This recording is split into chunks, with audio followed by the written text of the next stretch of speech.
Hello everyone, very welcome to UGC NET Textbook Super Coaching and myself Aditi, your UGC NET Home Science Faculty.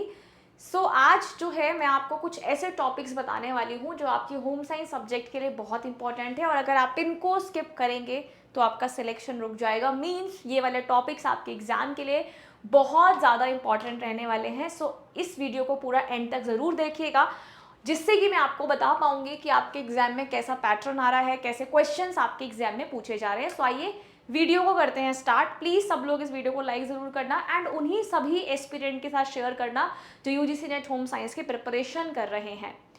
So this is my Telegram channel, this is my official Telegram channel @Aditi ma'am textbook. यहाँ पर आपको नज़र भी आ रहा है @Aditi ma'am textbook. अगर आप join करेंगे तो आपको होम साइंस से रिलेटेड जो है सारी नोटिफिकेशन क्लासेस के सब कुछ आपको मिल जाएगा।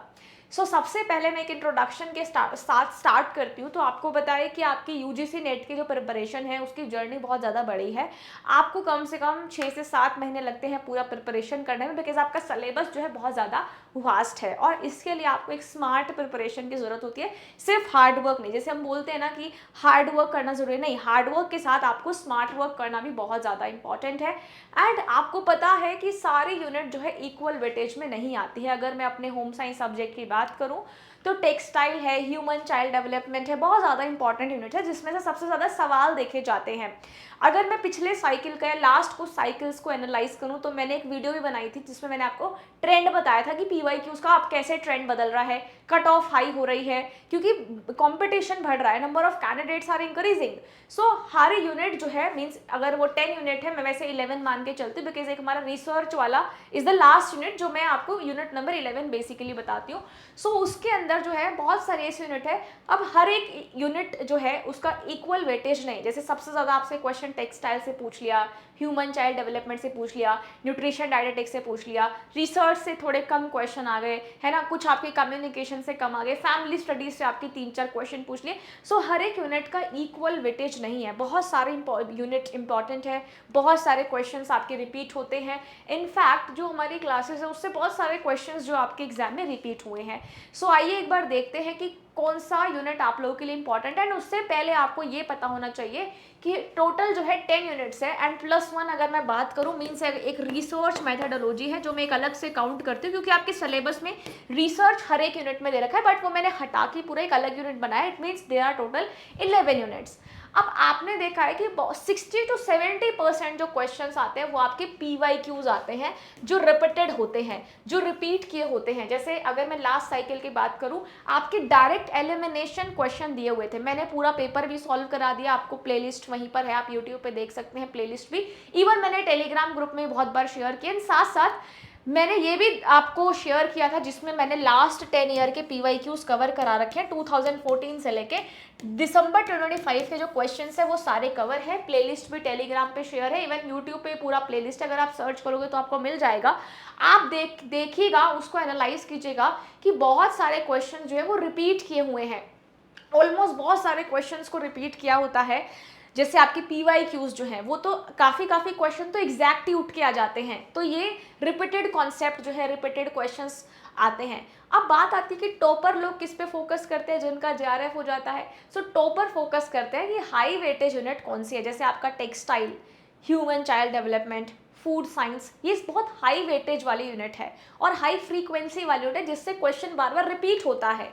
जैसे अगर मैं लास्ट साइकिल की बात करूं तो फूड साइंस के क्वेश्चन ज़्यादा थे, ह्यूमन चाइल्ड डेवलपमेंट के क्वेश्चन ज़्यादा थे।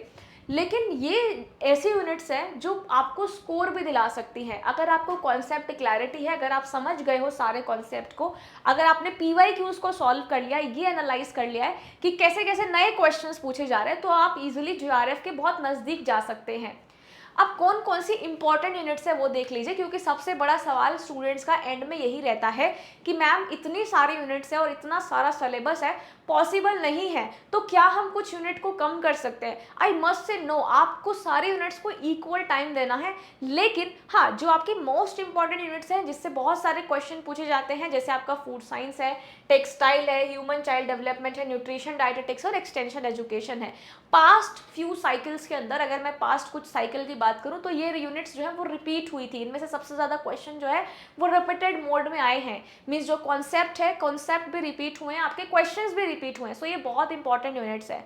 अब कौन कौन से टॉपिक्स है हाई वेटेज वाले जो आपको बिल्कुल भी मिस नहीं करने हैं, जैसे आरडीए बहुत इंपॉर्टेंट है, and that too your updated RDA.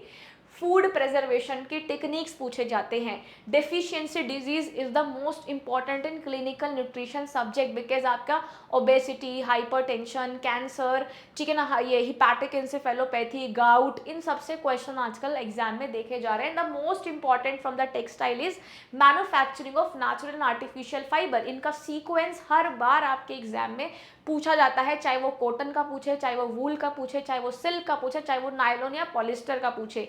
सो ये बहुत इंपॉर्टेंट है कि किस तरीके से एक मानव निर्मित रेशा और एक प्राकृतिक रेशा बनाया जाता है। डाइंग प्रिंटिंग से बहुत सारे क्वेश्चंस आप देखते हैं, transfer printing, heat printing, even traditional printing जो है जैसे अजरक प्रिंटिंग, कलमकारी प्रिंटिंग, इनके सीक्वेंस को लगाना भी एग्जाम में आता है। उसके बाद थ्योरी, जितनी भी ह्यूमन चाइल्ड डेवलपमेंट की थ्योरी है, चाहे वो एरिक एरिक्सन थ्योरी है, चाहे वो जीन पियाजे थ्योरी है, चाहे वो आपकी फ्रूड की थ्योरी है, चाहे वो आपके पास आपका कोई भी थ्योरी है, यूरी ब्रॉनफेन बेनर की थ्योरी है, विगोट्स्काय का थ्योरी, सारी theory, all the theories are important in human and child development. I must say आप एक भी थ्योरी को स्किप नहीं कर सकते हो। एंड उसके बाद जो भी ग्रोथ और डेवलपमेंटल स्टेज है कि किस तरीके से एक मानव चक्र चलता है, प्रेगनेंसी कितना टाइप की होती है, हम प्रेगनेंसी में कैसे केयर करते हैं, वो वाले टॉपिक्स आप लोगों के लिए बहुत इंपॉर्टेंट है।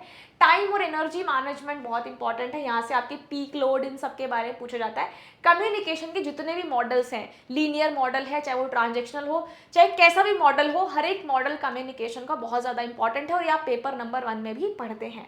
कलर व्हील बहुत इंपॉर्टेंट है, चाहे वो प्रैम व्हील हो, चाहे वो आपका मंसल कलर सिस्टम हो, आपको पूरी कलर स्कीम, कलर कॉम्बिनेशन के बारे में नॉलेज होनी बहुत ज़रूरी है। And last is your extension teaching materials, जैसे आपके ऑडियो विजुअल मटेरियल्स आते हैं, इनके बारे में आपको पता होना चाहिए, और इनसे जो भी प्रोग्राम्स आते हैं एक्सटेंशन मैनेजमेंट के, वो भी आपको पता होने चाहिए कि ईयर ऑफ इस्टेब्लिशमेंट क्या है और उनके ऑब्जेक्टिव। सिर्फ दो तीन चीज़ें आपको याद रखनी है कि जितने भी विस्तार शिक्षा को लेकर कार्यक्रम चले हैं, जितने भी एक्सटेंशन एजुकेशन को लेकर प्रोग्राम्स चले, उनका ईयर और उनका ऑब्जेक्टिव मीन्स उनका उद्देश्य क्या रहा है। विविंग नीटिंग बहुत इंपॉर्टेंट है, विविंग से बहुत सारे क्वेश्चन आते हैं, आपको एग्जाम्पल दे जाते हैं और आपको बताना होता है कि कौन सी टाइप ऑफ विविंग है। इंडियन ट्रेडिशनल टेक्सटाइल से क्वेश्चन बनते हैं, एम्ब्रॉयडरी के क्वेश्चन बनते हैं जनरली, तो ये आपको पढ़ना है। निडल और स्विंग मशीन से स्विंग मैकेनिज्म, निडल के पार्ट्स, ठीक है ना, ये निटेड फैब्रिक में, विवन फैब्रिक में हम कौन से निडल इस्तेमाल करते हैं, ऐसे क्वेश्चन जनरली आपके एग्जाम में यहाँ से पूछे जाते हैं। एंड रिसर्च में आते हैं आपके पैरामीट्रिक और नॉन पैरामीट्रिक के फीचर्स, जैसे कि पैरामीट्रिक में क्या फीचर्स है, नॉर्मली डिस्ट्रीब्यूटेड डेटा किस में आता है, तो पैरामीट्रिक और नॉन पैरामीट्रिक के सिर्फ फीचर्स आते हैं, ज़्यादा डिटेल में क्वेश्चंस आपके नहीं बनते। सो ये सारे मैंने अधिक महत्व वाले आपको टॉपिक्स बता दें जिनको आपको ज़्यादा इंपॉर्टेंस देनी है इन द एग्जामिनेशन। अब आपको रेंडमली आप कुछ भी पढ़ोगे ना तो आपको बहुत कंफ्यूजन हो जाएगा, आप स्मार्ट पढ़ो तो आपका सिलेक्शन होगा। ये बात मैं क्यों कह रही हूँ, क्योंकि बहुत सारे लोग होते हैं जिनको लगता है कि हमारा टेक्सटाइल तो मास्टर्स में सब्जेक्ट था तो हम टेक्सटाइल नहीं पढ़ते, हम छोड़ देते क्योंकि हमें आता है, लेकिन वो लोग रिवाइज करना भूल जाते हैं। अगर आता भी है तो कुछ कुछ नई नई चीज़ें हैं जो यूजीसी नेट के सिलेबस में ऐड हो जाती हैं। जब तक आप सिलेबस नहीं देखोगे, जब तक आपको ये नहीं पता चलेगा कि कौन से टॉपिक्स रिपीट हो रहे हैं, कौन से PYQs रिपीट हो रहे हैं, आपका सिलेक्शन नहीं होगा, है ना। और मैं ये क्लियरली बोल रही हूँ कि आपको PYQs की प्रैक्टिस करनी ही पड़ेगी। जब तक आप क्वेश्चंस नहीं लगाओगे आपको नहीं अंदाजा होगा कि कैसे क्वेश्चन सॉल्व होते हैं। बहुत सारे स्टूडेंट हैं जो सिर्फ कॉन्सेप्ट पढ़ के चले जाते हैं और कहते हैं कि हमने कॉन्सेप्ट पढ़ लिया तो क्वेश्चन भी आ जाएंगे, नो, लेकिन क्वेश्चन कैसे फ्रेम किए गए हैं, फ्रेमिंग जानना बहुत इंपॉर्टेंट है। आपके पास नॉलेज है, आपने डीप कॉन्सेप्ट क्लैरिटी आपके पास है, लेकिन आपको क्वेश्चन फ्रेमिंग नहीं पता है, क्योंकि आजकल क्रोनोलॉजिकल पूछे जाते हैं, असर्शन रीजन का वापस से ट्रेंड आ गया है, वन लाइनर क्वेश्चन है जो बहुत स्कोरिंग होता है वन लाइनर, उसमें भी हम गलती कर देते हैं। सो उसके लिए आपको क्लैरिटी तो होनी जरूरी है, डीप कॉन्सेप्ट तो जानने जरूरी है, लेकिन उसके साथ साथ आपको जरूरी है सही तरीके से मॉक टेस्ट लगाना, सही तरीके से PYQs लगाना, तो स्मार्टली पढ़ना है। ऐसा नहीं कि, और बहुत सारे स्टूडेंट सबसे बड़ी गलती करते हैं, यहाँ से भी पढ़ लिया, वहाँ से भी पढ़ लिया, वहाँ से भी पढ़ लिया, तो इधर इधर उधर से नहीं पढ़ के एक ही जगह से पढ़ो, चाहे आप मेरे से पढ़ो, चाहे कहीं से ही पढ़ो, चाहे आप बुक से पढ़ो, लेकिन एक ही रिसोर्सेज, एक ही सोर्स का इस्तेमाल करो। 36 जगह हाथ मारोगे तो कहीं के भी नहीं रहोगे और कुछ भी नहीं पढ़ पाओगे। तो एक चीज़ पढ़ो, लेकिन अच्छी पढ़ो, इफेक्टिव पढ़ो, क्वालिटी ओवर क्वांटिटी, ये बात हमेशा याद रखना।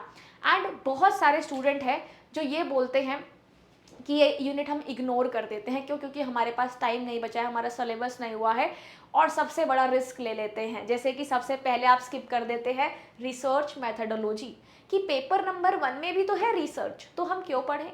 बट पेपर नंबर 1 में जैसे हम होम साइंस में कुछ कुछ नए टॉपिक्स है जो पेपर नंबर 1 में नहीं है, सो आपको ऐसे टॉपिक्स को नहीं रिजेक्ट करना है। जैसे पैरामीट्रिक, नॉन पैरामीट्रिक की विशेषताएं आपको पता होनी चाहिए, है ना। फैमिली स्टडीज लोग बहुत इग्नोर कर देते हैं कि छोटे से यूनिट है, 5-6 ही तो टॉपिक है सिलेबस में, छोड़ देते हैं, क्या ही क्वेश्चन आएगा। And family studies is the most scoring unit. जैसे आपका टाइप्स ऑफ मैरिजेस, जो हम अपने डेली लाइफ में चीज़ें देखते हैं, type of marriage, conflicts, parenting, ये सारी चीज़ें बहुत कॉमन है, और ये सबसे स्कोरिंग यूनिट है आपकी फैमिली स्टडीज़। लेकिन स्टूडेंट इसको इग्नोर कर देते हैं कि कौन पढ़े, 5 ही तो टॉपिक है, ज़्यादा क्वेश्चन कहीं बन जाएंगे। लेकिन ये यूनिट से डायरेक्ट क्वेश्चन आते हैं, और ट्रिकी भी आते हैं, लेकिन आप प्रैक्टिकली अपनी लाइफ में अप्लाई करके उनको सॉल्व कर सकते हो। एंड सबसे इजी यूनिट है आपका रिसर्च एंड फैमिली स्टडीज़। तो फैमिली स्टडीज़ को प्लीज़ इग्नोर नहीं करिएगा। हमें लगता है क्या ही पढ़ना है, छोटी सी यूनिट है, इग्नोर कर देते हैं बच्चे। नहीं, ये इग्नोरेंस नहीं करनी है, रिस्क ले लोगे बहुत बड़ा, क्योंकि डायरेक्ट क्वेश्चन आते हैं, सिंपल क्वेश्चन आते हैं, और आप इजीली इनसे सॉल्व भी कर पाते हो। स्कोरिंग यूनिट है आपका फैमिली स्टडीज़, तो इसको इग्नोर नहीं करना है।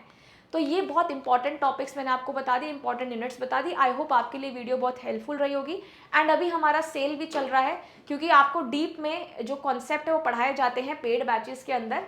तो अगर आप एनरोल करना चाहते हैं तो आप एनरोल कर सकते हैं, सेल इज़ लाइव। अगर आप जून 26 के लिए एनरोल करना चाहते हैं तो ये प्राइस है, दिसंबर 26 के लिए ये है, प्राइस ड्रॉप हो गए हैं, और जून 27 के लिए ये है। अगर आप क्वालिफाई कर लेते हैं तो आपको मिलेगा 11,000 का कैश प्राइस, एंड साथ साथ आपको मिलेगा 6 मंथ का एक्सटेंशन। जो भी आपने एनरोलमेंट किया उसका 6 महीने का आपको जो है एनरोलमेंट एक्सटेंशन मिल जाएगा।